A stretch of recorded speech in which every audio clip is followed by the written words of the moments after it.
What's going on, everybody? Welcome back to another NFL Deep Dives episode where we're taking a look at my power rankings and then Vegas odds, over-under predictions, along with playoff chances, and then diving deep into the depth chart for each NFL team. Today, we've got the Arizona Cardinals coming in at 15th, a few spots higher than you're going to see out there. NFL Network and ESPN has these guys as more long shot playoff teams at 17 to 19, whereas I have them as right as a fringe, maybe even as a playoff team.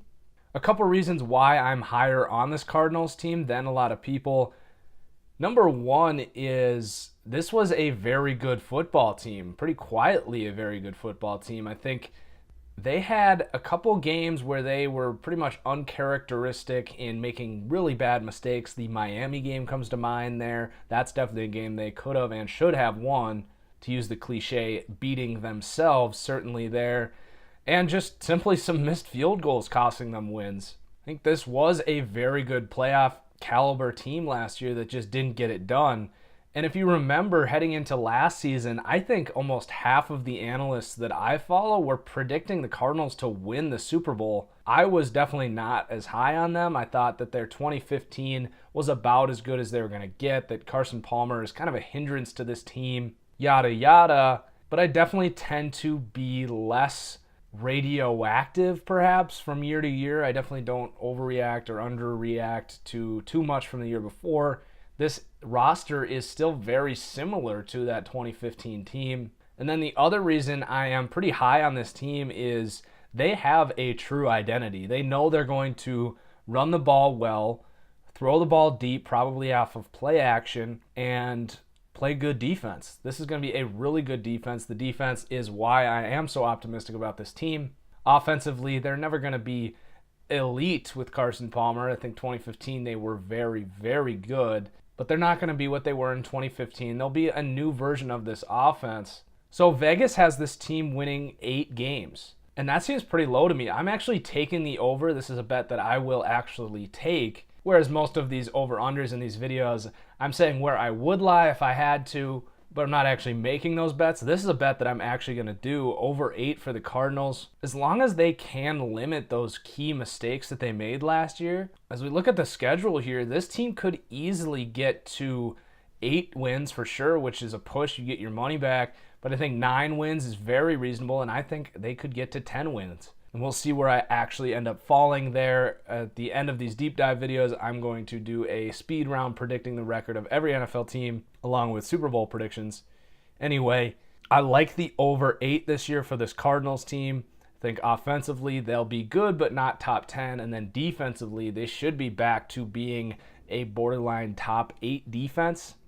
And we'll dive into the depth chart in a minute and talk about why I think that. You know, I do think Carson Palmer is probably going to be a hindrance to this team as far as winning the Super Bowl goals. Probably not going to happen. And then even winning this division, I think Seattle's going to take care of business. They've got some question marks, but Arizona at 3-1 to win the division. I won't be taking that. If they did win the division, would I be shocked? No, absolutely not. But then at 33-1 to win the Super Bowl, there's worse bets you could make, but not a bet that I'll be making.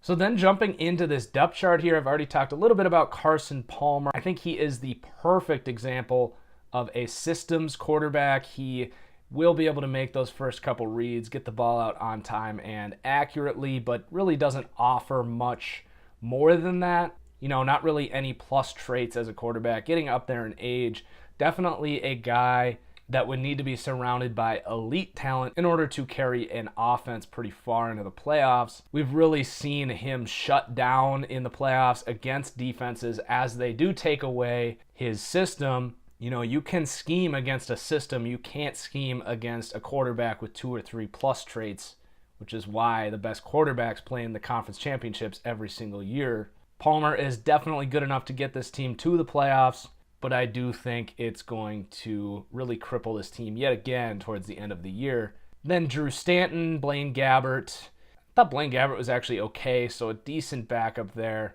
They do draft Trevor Knight. I believe he had the fastest 40 in this last class, so maybe a guy to keep an eye on, but probably nothing there. Then moving on to running backs, David Johnson, the best running back in the NFL by my vote. And speaking of Vegas odds, how about David Johnson at 30-1 to win the MVP? I got a question. If the Cardinals made a few field goals and actually made the playoffs last year, is David Johnson not the MVP of the NFL last year? Outside of maybe Aaron Rodgers, Tom Brady, and I'd say Julio Jones, David Johnson was the best offensive player in the NFL last year. He was absolutely incredible, not just as a dominant power back, but that ability to kick it outside and have big runs as well. And then that's not even mentioning his ability as a receiver. If he changed his number into the 80s and was listed as a receiver, he's probably a top 10 receiver in the NFL. He's probably behind, I would say, Odell Beckham and maybe Julio Jones, the most dangerous player in space in the NFL. So if the Cardinals make the playoffs, we know the MVP vote usually goes to not just a great player, but usually the biggest storyline from the year. Matt Ryan and Julio Jones probably going to eat into each other for votes. David Johnson, though, I seriously think would have had a very good chance at winning the MVP if the Cardinals made the playoffs last year. So at 30-1 this year, I like that bet. I've actually made that bet for David Johnson to win the MVP. So I'll definitely be cheering for him to have a massive year. Then behind him, you got Andre Ellington, kind of the relief pitcher here. This team did just sign Chris Johnson to be the official backup, I think. But Ellington is a guy that, if he could stay healthy, would probably be considered more of a starting caliber running back in the NFL. I think the Cardinals consider him pretty fragile. They like to just use him in stints, which is probably what we'll see more of this year. Perhaps a little bit in the slot as a receiver as well. And then they draft TJ Logan in the 5th round. I don't think there's too much there. I think as long as David Johnson's there, you're not really going to be too concerned with who the backup is there. And then Kerwin Williams there as well. Really good group of running backs headed by the best running back in the NFL. Just to justify that real quick, I think Le'Veon Bell is fantastic. It is a matter of preference for me. I think the fact that David Johnson has done it without an elite offensive line, I think he's got better breakaway speed. I like him as a receiver more. Le'Veon Bell, obviously phenomenal. He's the second best running back football for me, and they are the same overall in terms of my Madden rating, so I have them very close. I just slightly prefer David Johnson. I also think you can't separate Le'Veon's unique patience from that great offensive line he runs behind. And then Zeke Elliott, it's not Zeke. NFL Network is clearly searching for clicks and views by making Zeke the number 1 running back on that list. I find it hard to believe that the players actually voted Zeke the number 1 running back in football. If Zeke does this consistently for the next 2 years and maybe behind an offensive line that isn't the best offensive line in the last 20 years, then I'll come closer. Right now I have Zeke as the 5th or 6th best running back in football. Then you get to receiver, where David Johnson is actually the best receiver on this team, in my opinion. They do spread him out wide a decent bit too, so you could count him on this depth chart as a receiver. But on the top, you've got Larry Fitzgerald. It's hard to throw any shade at the guy who has been nothing but a consummate professional and one of the all-time greats at the position. However, at this stage in his career, I think he is overrated. He still gets a ton of love for his amazing catches. He still has maybe the best hands in football. I won't take that away from him. But at this stage in his career, he is a slot receiver. He doesn't create a lot of separation. Teams don't fear Larry Fitzgerald anymore. Right now, he is a smaller version of Kelvin Benjamin, except better hands. A great guy for Carson Palmer to have when his reads get plugged up. It's a safety blanket for him. Larry Fitzgerald's going to come down with the ball more often than not, but it's still not something you want to rely on as a guy who's going to be covered up most of the time, not really creating any separation, like I said. And then John Brown as the 2nd wide receiver here. I have talked about John Brown being overrated in the past. Technically, I was right, but he was also injured, so it's kind of hard to say. I still think if we're talking about Madden here, he is ridiculously overrated. Believe Madden has him as an 85 overall. I think coming off of that 2015 year, he was still just a average wide receiver 2 with some crazy upside nonetheless. I still don't think we have actually seen him play up to that. Obviously, last year, the injury playing into that, they really use him on pretty simple routes, in my opinion, that he's going to create space with that speed. But that's the definition of a wide receiver, too. I don't think he's really elevated his game to anything unique. I think he's very similar at this point to Ted Ginn. Does he have the upside to grow into something more? Absolutely. But to make him an 85 overall, which makes him one of the probably 20 best receivers in the NFL, that is pretty insane to me.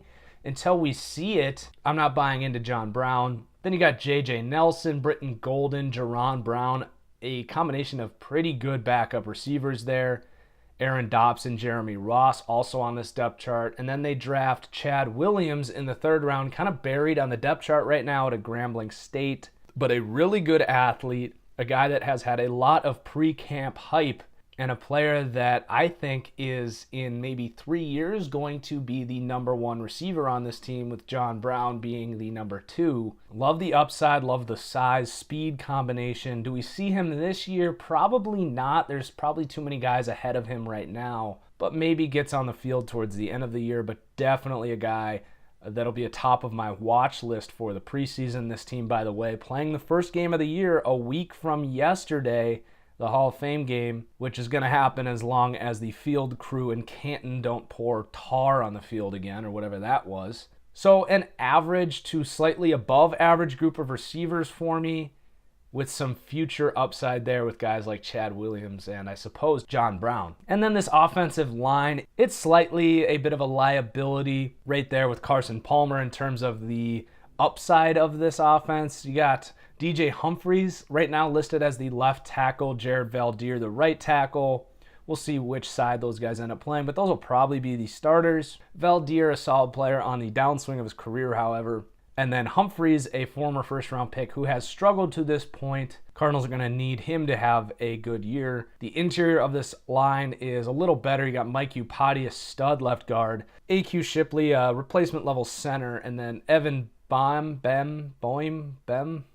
the right guard. They did draft Dorian Johnson, who I thought might have been the best offensive lineman in this whole class. He has injury concerns, but if he's healthy, there's no doubt in my mind that Dorian Johnson will beat out Evan Bem. The rest of this depth, you got Will Holden, a 5th-round pick from this year, and Cole Toner, 5th-round pick from last year. John Ulrich, John Wetzel, backup tackles, some decent depth. And then wrapping up the offense with tight end, you got Jermaine Gresham, a decent starter. He's a pretty good blocker, actually, but pretty disappointing throughout his career as a receiver. But he is the number 1 tight end now with Fells leaving. And then Troy Nicholas has also been more of a blocking tight end. Arizona really doesn't use their tight ends outside of the run game anyway. Some interesting guys behind him, Ifani Moma and Gerald Christian, Hakeem Valles. But I wouldn't expect too much as long as Bruce Arians there. He doesn't really use the tight end. So it's an offense that's going to be able to generate points, but has a lower week-to-week ceiling just because of Carson Palmer and maybe this offensive line. But with this defense who we're about to run through, it's definitely a good enough offense to make the playoffs. So starting with the defensive line, this is probably the weakness of this group, though it doesn't really matter that much because this scheme is really oriented around speed at the second level. As long as they have guys up front that can plug holes and really be gap defenders, that's really all they need. So they lose Calais Campbell. Is it a big loss? Yes and no. I mean, like I said, he was probably still the maybe 6th most important defender on this defense last year. One of the best defenders on the defense. But in terms of importance in this scheme, I don't think they really relied on him too much. Whatever he gave them was sort of a plus. So they got Robert Kimdichie. They're really going to want him to step up. Was pretty much a non-factor last season, barely played. Corey Peters, Rodney Gunter, Ed Stinson. Josh Morrow actually looked pretty good last year to me. Frosty Rucker. So really a bunch of kind of journeyman guys who are just going to play their role within this defense, but no one you're really too excited about there. This edge rush is very good, probably top 10-ish. I don't have a list on me, but Chandler Jones, a very good pass rusher. and Marcus Golden, a very good complementary guy who is still growing. A lot of hype around Marcus Golden for sure. Not sure if I'm all the way on board the hype train with him. I think he is probably still ideally going to be the complementary pass rusher. Luckily, they do have Chandler Jones as the number 1 here. And then they signed Jarvis Jones, currently on the non-football injury list. Not sure how much he's going to play. Not a very good player anyway. Kareem Martin, Alani Fua. So pretty poor depth between that group after the starting 2. And then you go to inside linebacker, which I think has actually been a weakness for this team. I think Deion Buchanan gets a lot of hype, but is pretty overrated if he's your starting number 1 linebacker, which he's kind of been the last couple of years. I know they had Kevin Minter, but definitely not a good enough linebacker to complement a guy like Deion Buchanan, who is still a bandit safety, nickel linebacker, whatever you want to call that role. He is that role player. He's not a number 1 linebacker. He is one of the most exciting players. He's a great playmaker, but not an asset in the run game, actually a liability. If you go back on my Twitter, you can see Zach Line, a below-average fullback for the Vikings, absolutely leveling Deion Buchanan as he tries to step up in the hole and play run defense. Deion Buchanan is arguably the most valuable Madden player out there, especially defensively. I think a lot of Madden players will overhype Deion Buchanan in real life. He is a fine player, but not someone that I think you build around your defense. That said, Hassan Reddick, I have not heard a single person, analyst, fan say that Reddick's going to be anything less than a star player, and I tend to agree. He played more of that edge rush role in college, but killed it at the combine. Definitely the highest riser of any player in the pre-draft process. Killed it at the Senior Bowl, really showing off that coverage ability. 6'1", 240 pounds. Now that is a linebacker. And Hassan Reddick going to be competing technically with Carlos Dansby, but there is no doubt that he's going to get on the field. The Cardinals spent a high draft pick to get him, and I think he is really going to elevate this defense where they did have some losses. I think he is going to be a huge addition, as this team really hasn't had that quarterback of their defense for a couple years now. And then Gabe Martin, Scooby Wright, Xavier Gooden, some okay depth there, especially with Carlos Dansby, probably going to be a backup here or a first and second down linebacker, depending how much they use him and Deion Buchanan. And then the secondary, again, some losses here. They did lose Tony Jefferson to the Ravens, but they do sign Antoine Bethea. They draft Budda Baker. We'll talk about the safeties in a second, though. At corner, though, you got Patrick Peterson. Justin Bethel kind of self-corrected last year. But between this pass rush and the way this team moves guys around, I'm not too worried about the losses in the secondary. I think it's still going to be one of the best secondaries in football. You got Brandon Williams, who was a third-round pick last year, who definitely struggled but started to play better towards the end of the year. Harlan Miller, a sixth-round pick last year. And then Sojourn Shelton, the highest paid undrafted free agent. Definitely got to keep an eye on. I think he is almost a lock to make this roster. And then how much does he actually get on the field? I think an undersized guy, but great technique, should definitely fight for some playing time this year. Might be the fourth corner, the dime corner in this group. So then the safeties, you got Antoine Bethea comes over from San Francisco. Does he start at strong safety? Does Budda Baker start? Tyrann Mathieu there, obviously, but he actually kind of plays some corner as well. It's kind of a complicated secondary in terms of putting a positional tag on these guys. I think we'll see a lot of Bethea, Mathieu, and Budda Baker on the field at the same time. I really liked Budda Baker. I think he's a phenomenal cover safety. Then they have Tyvon Branch there as well. Jonathan Ford, a sixth-round pick from this season. Going to be some depth there. So this is going to be a really good defense. I think the Hassan Reddick addition really boosts this team to a top 7 or 8 unit. And again, I haven't finished my predictions fully yet, but I think I'm going to have this Cardinals team in the playoffs as a wild card team. This offense is definitely going to be good enough to capitalize more often than not, as their defense is going to keep them in games. I think this defense, it does give up some big plays because they are more aggressive, and that might cost them a game or two. But they're also going to win a game or two off of this defense because of huge plays. So that's going to wrap up the video. Cardinals fans, let me know your thoughts where I was right and wrong. I usually, especially from a Madden roster perspective, will listen to reason on guys that I have too high or too low. So let me know on that. And then guys, head over to @TFG_football for all things football on Twitter, but I am currently running a Madden 18 giveaway, so don't forget to participate in that. So that's gonna do it. Cheers and good day everyone. Until next time.